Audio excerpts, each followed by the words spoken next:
Hey everyone, welcome to Handing the Shame Back, a channel dedicated to the survivors who have experienced child sexual abuse. You are welcome here. It is a safe place for you to share your story and to listen to other survivor stories. This week we have a panel discussion, and we do that deliberately because we know that this time of year can be really challenging for us as survivors, and so we just want to offer a little bit of hope and maybe a few practical tips. So joining me on the panel tonight is Ken Clearwater, and he's all the way down in Christchurch, which is the South Island of New Zealand. And we have Louise Nicholas, who is iconic in our country. And you'll hear why shortly. And she joins us all the way from Rotorua. So what I'm going to do now is what I always do, shock horror, which is offer a trigger warning. And that's simply because we don't want you to feel upset or anxious or traumatized by the topic, which is child sexual abuse. So if that happens, please do go to the show notes below and you'll be directed to some resource and support. So in the meantime, you're welcome. Come on board. Let's have a conversation and listen to these amazing legends in my homeland of New Zealand. So, Ken, let's start with you. If you wouldn't mind just a quick intro on who you are and what you do in this space, please. Thanks, Gloria. I'm a survivor of childhood sexual abuse and rape as a 12-year-old boy, and caused me a lot of strife and trouble and depression and anger and alcohol and drugs and gangs and everything you could possibly think of. And then one day I found a male peer support group in Christchurch, New Zealand, and it was in 1991. It was started. I found it in 1994, and from there my life sort of blossomed once I'd met other men who had experience similar to me. Even though the abuse can be different, the effects are similar. So I met with these other men, and it's basically grown from there. So I've become an activist, an advocate. Been very privileged to have travelled to lots of countries around the world, sharing the peer support model that we use here in New Zealand. And just want to wish everybody a Merry Christmas. And I know it can be a tough time for everybody. For some reason, we slip into that dark place. But to know that you're not alone and there are others are out there, and if it's just one person you can reach out to over this period, it'd be really awesome. Kia ora from New Zealand. Thank you. Louise, over to you.com. Kia ora, everybody. My name is Louise Nicholas. I am a survivor of childhood and adult rape that was perpetrated against me from the age of 13 through to the age of 19 by, I'd call them rogue members of the New Zealand Police. I've been through the criminal justice system 7 times, finding my justice. I finally did that, but it came not at guilty verdicts. It actually came at not guilty verdicts, to be honest, and just wanting to make that change within not only our criminal justice system, but helping survivors feel safe that it is actually okay to come forward. It is actually okay to speak up, speak out.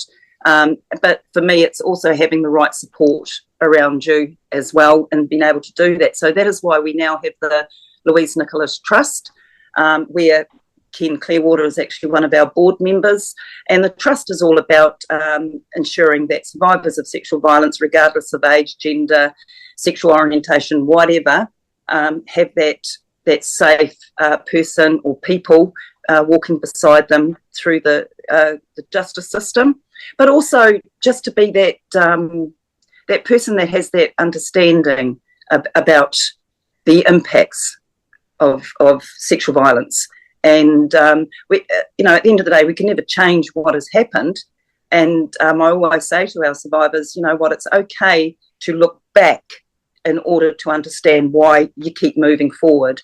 So, and little steps are often faster in the scheme of things. But it is the support that is helpful for our survivors, and not only the survivors, but their whānau, their family, and their friends as well. So they have an understanding of the impacts of sexual violence against their loved ones. Yeah. So kia ora. Hey, thank you to both of you, and it's such an honour to have you with me tonight. I believe that, you know, one voice can make a difference, and tonight we have three. So there you go, survivors. Welcome to you. Of course, we stand with you as always, and we know that there are challenges ahead. And for some of our survivors, we know that they're going to have to face their abusers over Christmas. Not willingly in some cases, and in others they're prepared to do it, but it makes it very, very challenging because, as we know, when survivors have experienced this type of childhood sexual trauma, it's very difficult for them to feel confident. And I think it was you, Louise, who taught me unwittingly and unknowingly that actually the age you were when the abuse first began is the age you can feel when you're being challenged about it. So it's not the adult, is it, that steps forward and speaks strongly. It's that child. And that's such a powerful thing, I think, for us as survivors to remember. So I guess as we're looking at this topic tonight and we're thinking about our amazing survivors, is there kind of for either of you a time when you can remember this Christmas period felt unsafe, and then what you may have done to try and work with it to manage it? For me, that's a difficult one because I was fortunate. I mean, I grew up in an amazing family. I thought we were an unstable family, but there were 7 kids, and there was a mum and a dad, and we were really spoiled at Christmas. My life changed after the abuse and my anger and everything like that. But for some reason, Christmas still became a special time for me, and I know that's difficult. The men that I work with here, especially the men in the prison who were taken away from their families at a very early age and ended up in the boys' homes over here or in the Catholic orphanages, and they didn't have Christmases, they didn't have birthdays and things like that. So for them, it's just another day, and it's hard for me when I'm with those guys to even think about how horrible that must be. So we have a Christmas lunch every year for the guys who haven't got a family, and so that we make it special for them. And this year we're not going to, because a few have got this now because they've been working with us for a wee while. Have got different things in play. But we're going to have a Christmas function on the last group of the month, which is the 23rd of December. So we'll have a get together, and we've got some pretty amazing people are coming. We had an issue here in Christchurch where they changed the name of a street in Reserve because it was named after a school where the boys got abused.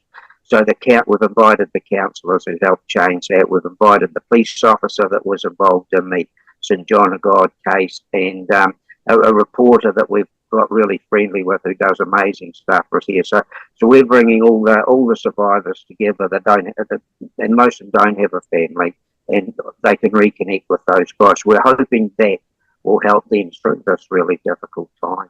Yeah. I love that you're doing that, and to me it just shows how, you know, this child sexual abuse casts a shadow the length of a lifetime. And we know that because we don't know when we're next going to be triggered, and we may feel completely fine one day, and next minute someone says something that reminds us of who the abuser was or what happened, and we're right back into feeling triggered and traumatized. So, you know, survivors, we can't account for what will appear, but we can certainly know that there is hope, and there are amazing people out there who are happy to reach out a hand and support you. So thanks for that, Ken.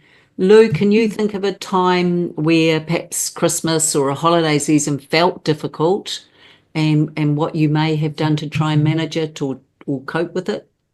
Yeah, I mean, when I was a little fella, when I say a little fella, I was, between the ages of 13 and 15, and where I grew up was a small timber town. And so it was, I think the population was something like between 4,000 and 5,000 people back in the day. And everybody knew everybody. And so it was, you did just go and join in everybody's Christmas dinner and things like that. But what was difficult was the policeman that was abusing me at the time, him and his family would turn up. And so to keep myself safe, I would literally disappear, but was still present, if that makes sense. So I'd be there, but I would be at a distance. I would make myself, I believed I was invisible. I was still able to play with, not play with the kids because I was, that teenage years, but I managed to keep myself safe in that environment by thinking I was invisible and no one could see me. And it was just what I was able to do at the time. But I think for a lot of our survivors, during this time, especially when they do have to be a part of the family tradition and things like that, every survivor, I believe, is unique in their journey to heal. And yes, you may have to, be around the person that has harmed you, but I think we're bloody clever in keeping ourselves safe and knowing how to do that and being that bright, bubbly, Christmassy member of the family. But it's the afterwards, it's the next day or the next week. And that's when, hopefully a lot of you have got that safe person, that counsellor, that friend, that family member that you can talk to about how well you did at that time, but also being able to say, it sucked massively and I now need to unpack all that. So I think that's the most important thing is for our survivors to hopefully have that safe person, whether it's a counsellor, a friend, family member, or even a helpline, you know. Yes. That's the other thing. If you're triggered by that festival day, at that night time, make that phone call, talk about it, don't hold it in. That is the best advice I can give. Yeah. Please talk. Yeah. No, and I love that you say that. I think that's a really valid point. I think too that one of the things I'd been considering for survivors as well was it's not just always the person who did the abusing. It can sometimes be the people in the family who knew of it and chose to do nothing. And so, that can actually have a really devastating effect. So one of the things I came up with, and I'd love to know what you guys think, is perhaps survivors, prepare yourself. Work out what you will say if you're approached by anybody that you feel uncomfortable with. Have a couple of one-liners you can use. Have a space you can disappear to if you need to. Like, actually, sometimes planning ahead gives us a little bit of a toolkit. And kind of where the exit is and how long you're prepared to stay. So taking back the control we never had as children. So actually having some power over, actually, you know what, I'm going to go, but I'm only going to stay 2 hours and I'm not going to even speak to that particular person, but I will go and spend time with that cousin or that auntie because I always felt safe with them. Yeah. And so actually having a wee bit of a kind of a bullet point toolkit that you can have so that you're not going in there completely what's going to happen. Take some power back because that's what we want for you as survivors, feeling empowered, resourceful, and the resilient survivors that you are. Because, Lou, you referred to it earlier.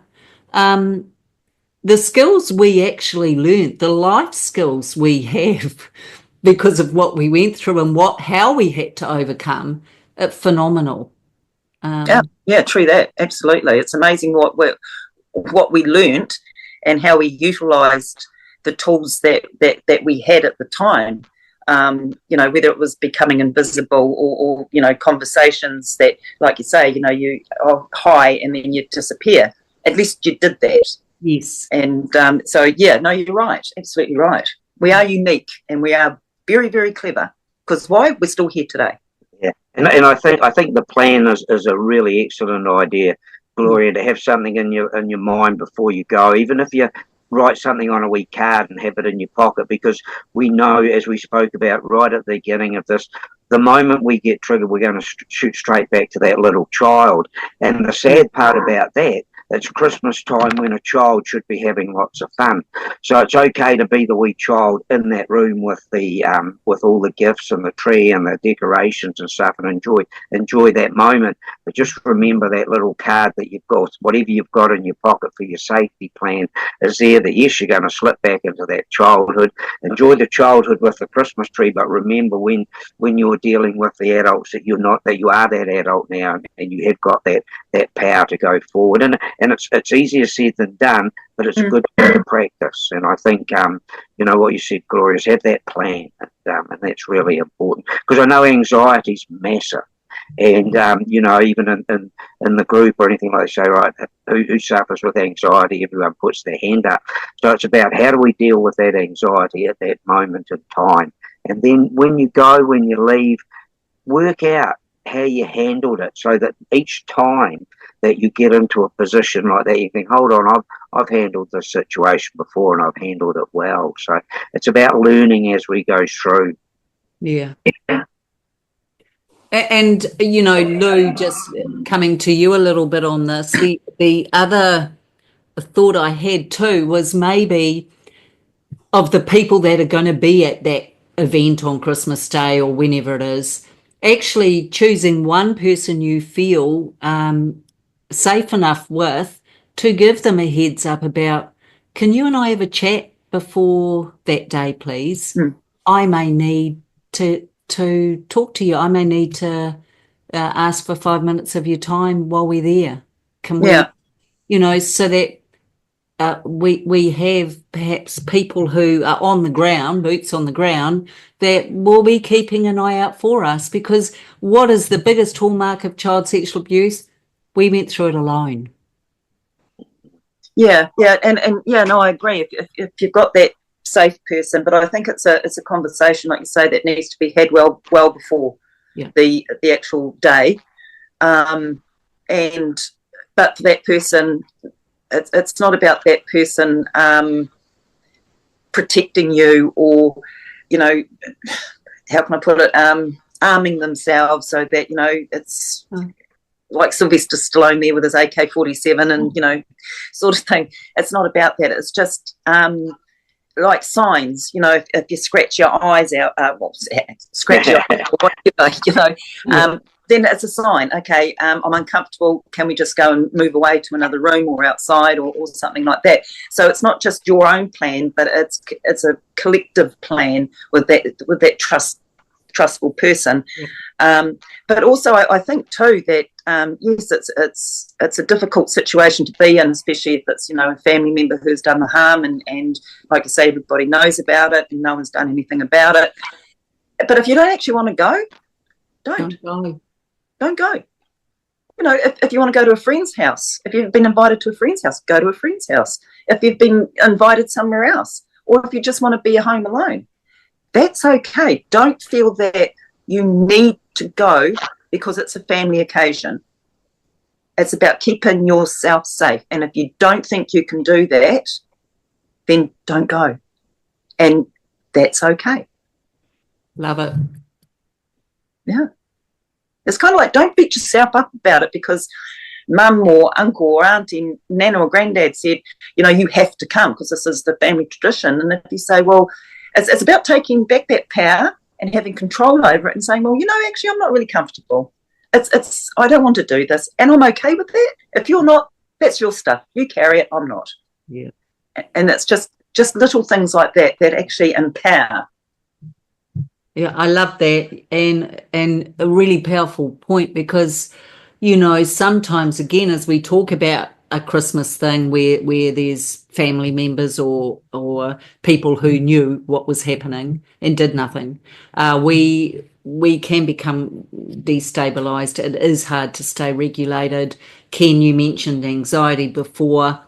Are you able to tell us what you notice in the guys that you work with as we head into this time of year? Well, it is the anxiety is a huge one, and it's like you get invited somewhere and you want to go, but then you're frightened to go because you may run into someone or something like that. So it's like Lou said. It's about make that decision. Am I going to go? Yes, I'm going to go. Have the plan in place. Head there, and if anything does it, because anxiety will always be there. I think when you go into those situations. But what I have found is like when I've not wanted to go somewhere because of those different reasons, then I've ended up going there. And once I get there, I'm okay. Mm. Once you get over that anxiety thing, and then it's about dealing with it as you're there. And I am at that stage now in my life that I do have trouble sneaking out the door sometimes because someone always want to say goodbye and stuff like that. But it's having, you talked about it earlier on, Gloria, it's about being close to the door, and you just wander off to the toilet, and then you slip out the back door and you bugger around because that's your safety. But I think one of the things is it can be a good time, but we also tend to bring that anxiety in. So give it a shot, see how it goes, but have that safety plan. Like both you ladies have said, is about your safety when you're there, whether you stay or go. That's your choice, and if the other people don't like it, they've got to deal with that stuff, not you. Yeah, true that. Yeah. So, just as we're talking about this, I'm thinking of our amazing survivors watching, and survivors watching, do you owe me? Because look at these tips coming through, so you're welcome. But, I'm also thinking, are there any other sort of thoughts, Lo and Ken, that you may have for perhaps our new survivors or survivors who have only newly remembered or recovered repressed memories? Anything for our fabulous new people who are trying to deal with it, and it potentially could be their very first Christmas with the knowledge they now have. Yeah, and that is a toughie, but it's that, and I know that we all struggle to do it. It's you get up in the morning and you have a look in that mirror, and you tell yourself how special you are. Whatever happened to you, you got to a certain place in your life and you're still here. And look at yourself and tell yourself that. And even if you can't look at yourself in the eyes, look at your mouth or your ears and stuff like that, and tell yourself how special you are. You have got to that place, and really boost yourself up inside. No one else has to know.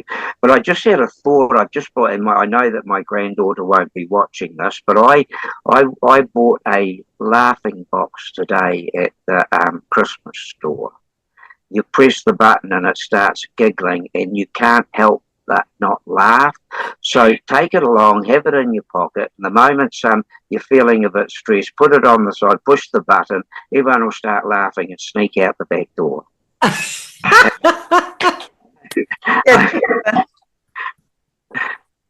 I love that. Yeah. Hey, Lou, beat that. A laughing Christmas tree? I don't know. Yeah. Excuse me.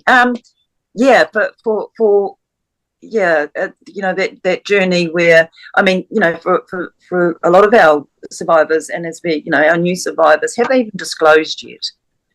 That's the other thing, and they've felt that they're made to go to a family or a friend's festive occasion, and like you say, Ken, their anxiety is out the gate. Again, I'll just say it: keep yourself safe. Yeah. And honestly, if you don't feel that you can, don't. And you don't have to give a reason why. It's just thank you very much for the invite. I won't be there this year, see how we go next year, sort of thing. It's kind of like that you're made to feel like you have to do this stuff because it's family members or close friends or even colleagues, so it's about looking after yourself. And but if you think, no, like Kenny says, actually I can do this, I will go. But again, it's looking at that plan. Where's the back door? Where's, how can I walk and say hi to everybody and then disappear even? That's okay. And don't feel bad about that.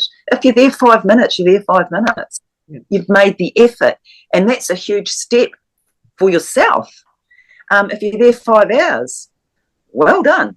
Yeah. Good on you, Obviously, the eggnog was amazing. Because I think that's what they have in America, isn't it? But it's everything's at your pace, at your time, and at the level that you can cope with. And don't be hard on yourself. If you, like I say, you're there 5 minutes, well done. If you're not there at all, well done. Yeah, and the safety plan too is have a few reasons, because what happens is when we don't want to go somewhere and all of a sudden we say, oh, we can't go because and then we get stuck on what we're going to say, trying to make up an excuse, because we've had to tell lies, fibs all our lives to get out of different situations, and then we feel guilty afterwards. So like you said, Lewis, just have a few things in your mind. So I'd really love to, but I've got a colleague or something that you feel comfortable with, rather than have to suddenly make up an excuse straight away, because then you'll feel guilty.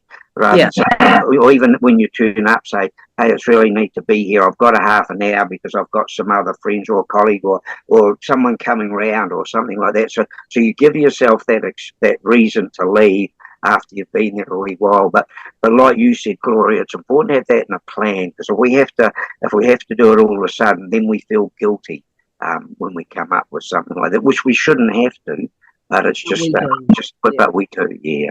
Well, I think part of, and they're great tips, guys. Thank you. I think one of the hallmarks of this child sexual abuse is that we're often made to feel wrong, less than, denied, the troublemaker, the deluded one, the liar, all of those things. So that sticks. That stuff sticks. And when you're in recovery from this and trying to heal and trying to make sense of your life, it can feel that, finding the words to use to say no to someone who may have been complicit in this is, it's a little bit like climbing Mount Everest without oxygen, I would think. Yeah, and I wonder too, and this is some people might think it's wrong, we're taking advantage of a situation, but I'd love to come. Unfortunately, I've got a tummy bug, or I've got I've had a bit of a cough,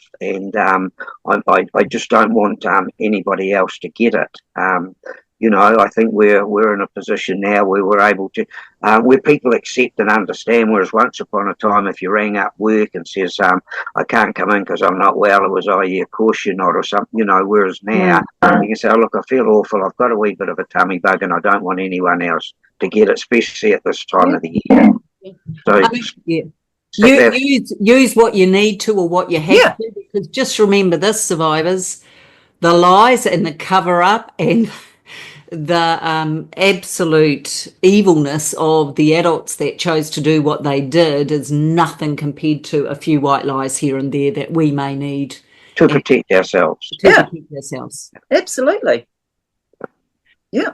Yeah. And look, I think the other thing is, if you're there and you're feeling uncomfortable or you're feeling a bit anxious, as Ken has alluded to, or Lou, you'll get this. There can sometimes be almost you can't breathe. There are some really simple grounding techniques. The first one is get outside outside into the fresh air. And if you can, take your shoes off and stand on the grass, just actually giving yourself a little bit of time to breathe in and notice something around you, whether it's a tree or some flowers or something, just to give yourself a little bit of time to recenter, recalibrate, and feel less traumatized. So sometimes and stepping outside too, like you said, is a good idea. And then someone might come and say, "You all right? Yeah, no, just out getting a bit of fresh air. It was getting a bit stuffy in there." So once again, having those little things in your mind without having to suddenly make something up. And so no, I love that plan of yours, Gloria. It's yeah. I think the other thing, seeing as I'm on a roll, just bear with panel, is actually don't park in the driveway or don't park anywhere where you could be blocked in. Yeah. Or you have to back out of anywhere. Don't, even if it means you've got to walk, have your car or wherever you're going to be, whatever vehicle you're using, very easily accessible and not beholden to, could you move your car, please? I'm having a panic attack. No, so true. That's a good idea. And don't do what I did, and that's got a car with one of those push button starty things, and I left it on for 2.5 hours while I was at a funeral. So just remember, take your keys with you, turn your car off, and once again, have a safety plan. Jump a lick. I think the other thing is, and then I promise I will let both of you speak, or will I, is that, just a reminder, beautiful survivors, you're an adult now. You're a kick-ass adult now. You got through what a lot of people couldn't. This happened when you were a child. Nothing will ever be as bad as that. And look at you today. So a little bit like Ken mentioned earlier, look in the mirror, notice who you are, but also recognise it's not happening now. The triggers might be there, the memories might be strong, but you made it through, and full power to you.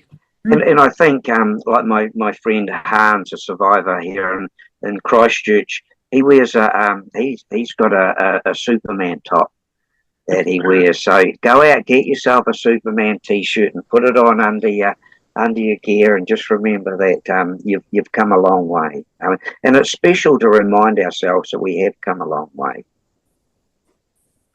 It's so true. What do you think, Lou? Is that something that's common for us to feel, or do we need to remind ourselves? What do you think? And Lou will have a Wonder Woman outfit, not a Superman. I was just about to say, I was trying to picture the Superman T-shirt on our no, I think Wonder Woman would suffice. Supergirl, absolutely. Sorry, Gloria, what was the question again, love?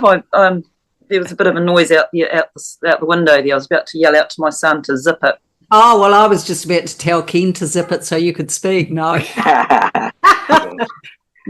So I guess I was just wondering what you thought about having the situation where as survivors we don't often remind ourselves of we're the adult now. We've come through it.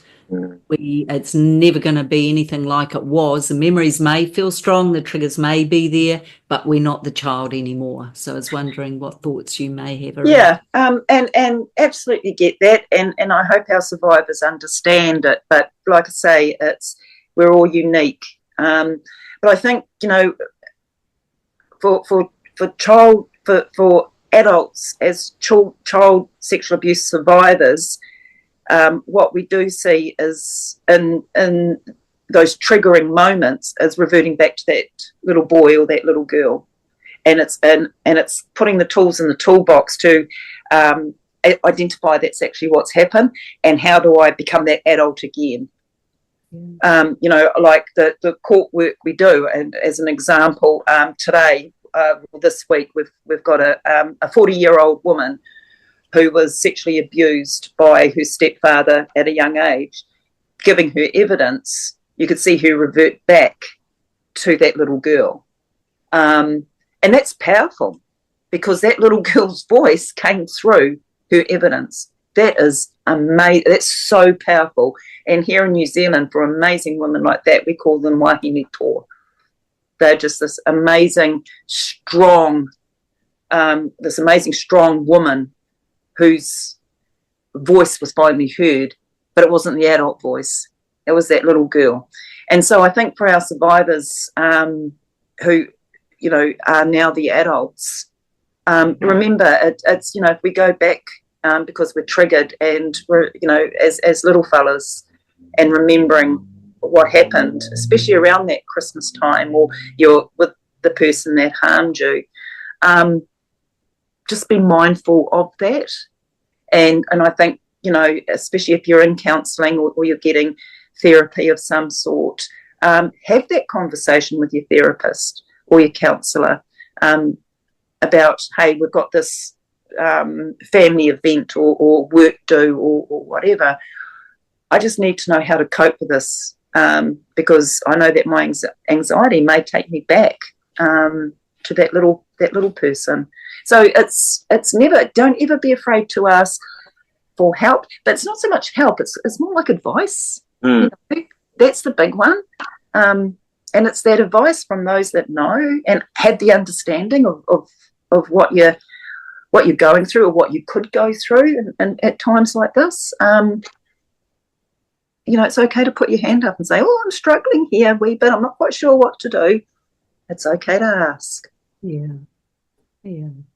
And I think it gives us grace, doesn't it, Lou? It gives survivors grace, and it gives them permission and the autonomy to feel how they need to. And I think for me, one of the key impacts for me as a child through my experiences were that I had no voice. And so to feel empowered to speak is such a big thing. And I do take your point that every survivor is unique. And Ken, I'll come back to you on this, about this.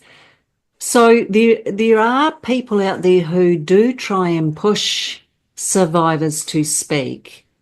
And my belief is no. If a survivor wants to, they will. And how do you know, if you amazing survivors watching, how do you know if it's right for you? Because you will feel the desire to do so. Now, having said that, speaking to you might mean you're finally journaling it, or you're speaking to your best friend, or you're going into therapy, or you could be confronting an abuser, or you could do what Lou does and what Ken does and what I do and be very public about it. It doesn't much matter as long as you feel safe and that you feel you're doing what's best for you. I have survivors often ask me, the memories aren't there, but I know something happened and I'm really trying to push it and it's not working. And my advice is stop, please. Just stop. Yeah. Or you will find you. You never need to go discovering, do you? No. So, Ken, what do you think? Oh, no, you're so right. I've had a lot of guys says to me, there's stuff there, but it's blacked out, it's blocked. And I tell you, yeah, just leave it there and it'll come. If it's going to come out, it'll come out in time when it's safe. I genuinely believe that, especially the younger you are, your body and your brain shuts down at that particular moment in time to protect you. Yeah. And so therefore, as you're growing up, things will pop in and out and did that happen? Yeah, maybe that did happen. Do I have to go there and challenge it? And that's when you go to someone and talk to them about it. But if it's not there, just let it sit there until you're in a place, because eventually, if it's supposed to come out, it will. If it's not, it won't. It'll stay in that little safe locked place wherever it's been, and that's important. And we're all different. The effects are similar, but what happened to us can be different. But it's once again, it's how we deal with it. And I think being strong about who we are and caring about who we are as a person, which is hard, because we felt valueless. We don't trust ourselves. We don't trust anyone else. We don't think we're worthy. So there's all that stuff going around in our heads, and then all of a sudden, bang, a memory comes back and things. So it's about dealing with them if and when it arrives. But you know, I still go back to the toolbox, Lou, and to the plan. if you've got those in place, it makes it a lot easier. I mean, for a long time, I had a card in my wallet saying, I'm special and unique. And it got me through some different times. I just put that out now and again. I didn't believe it to start off with. No.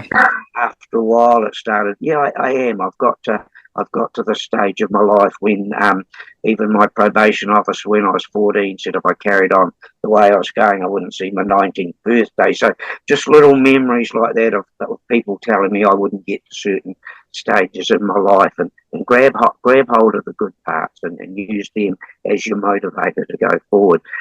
If you see a picture of a wizard, he's got his staff and he's got a little pouch, and that little pouch, I believe, is the your knowledge pouch, and you put little things in there every now and again, or your toolkit like that Lou talked about. But you have them that suit and fit with you, not what other people think you should have. Yeah. And a good therapist or a good friend will say, "Did that work for you?" "Yes, it did." "We'll use it." Or not have someone say, "Oh no, that's not a very good mechanism." So it's about what fits with you, and that's the same thing with going over Christmas, is making sure that you care for yourself, you're looking after yourself, and that joy and goodwill is to you, and make sure you carry that with you. I love that. And I do have a question for you. My concern with our male survivors, is that we have this toxic culture where men are considered to be, it doesn't just come from men, by the way, strong, don't need to cry, don't need to access emotion, should be able to suck it up, should be able to cope with it, and that what are you, gay? And unfortunately, that's still quite strong today. Ken, what would you say to our male survivors so that they have permission to access everything that we're talking about tonight? Well, we know that the emotion that men show is anger. Unfortunately, when we show anger and we've carried the trauma that we've carried, that anger then turns into rage and into violence. So we are allowed emotions. We are allowed to be angry. We're not allowed to hurt people, but we've got every right to be angry. We've got every right to cry. We've got every right to feel any other human feelings that anybody else has got. And when it's been drummed into you that you've got to be tough and staunch and fight and all that sort of stuff, it's hard to change that. And it's about being real and being able to accept that, oh, I'm feeling a wee bit teary here. Take that moment, because I know some guys that have said to me, "Kenny, when my dad died, I couldn't cry. There was no tears coming out because they had shut those down." So if tears do come, even if they've just got to wander off to the toilet, sit there and let those tears come out, because they're a relief mechanism, and they're there to come out for that reason. But we've been told we've got to hold them back. So I still do it in a movie. If a doggy dies, I'll sit there and I'll go, "Oh, no, I don't want it." But we've got to let them go, and that's important. We're entitled to have feelings, and that anger one. Yes, we can have that anger if we're angry about something, but we've got no right to hurt anybody with that anger. We want to cry, let's cry. If we, remember as a kid, you fall over and your knees full of gravel and your blood everywhere and you're crying and you're told to toughen up. I'll give you something to cry about. And unfortunately, it's still in parts of our society. So let's throw that out the door. We don't need it. Let's have some feelings. Let's cry. Let's be joyful as well. I mean, because that's another feeling that we miss out on. Have a few laughs. And I think Louise and I were at a very serious sexual abuse conference last week for 2 days, and the MC was Pior, who's a New Zealand Māori comedian, and he just held the whole thing together for 2 days with humour. I think that's one of the things that we miss out on, because sometimes we don't think we've got the right to be laughing and joking at certain things. So have humour, cry, don't toughen up. Love it. Anything you'd add to that, Lou?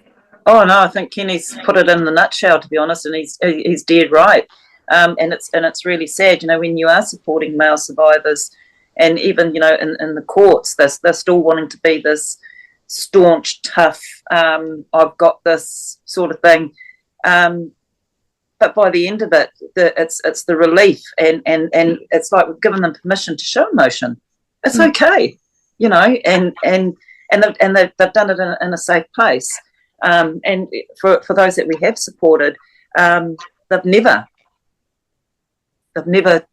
cried, like Kenny said, but it's like they've finally had that time to do that, and it's very powerful. It's very, very powerful, and so for our male survivors, listen to what Kenny says, because you know what, it's like, and back in the day, children were to be seen and not heard.